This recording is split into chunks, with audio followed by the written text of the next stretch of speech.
பார ஊர்தி மற்றும் மோட்டார் சைக்கிள் மோதி விபத்துக்குள்ளானதில் ஒருவர் படுகாயமடைந்த நிலையில் கல்முனை அஸ்ரப் ஞாபகார்த்த வைத்தியசாலையில் அனுமதிக்கப்பட்டுள்ளதாக போலீசார் தெரிவித்தனர். இச்சம்பவம் அம்பாறை சாய்ந்தமருது போலீஸ் பிரிவிற்குட்பட்ட அல்ஹிலால் பாடசாலைக்கு முன்பாக நேற்று முன்தினம் காலை இடம்பெற்றது.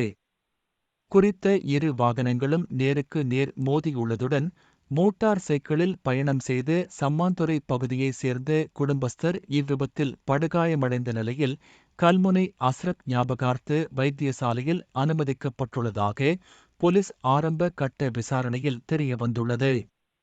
குறித்த விபத்து தொடர்பில் மேலதிக விசாரணைகளை சாய்ந்தமருது போலீசார் மேற்கொண்டு வருகின்றமை குறிப்பிடத்தக்கது.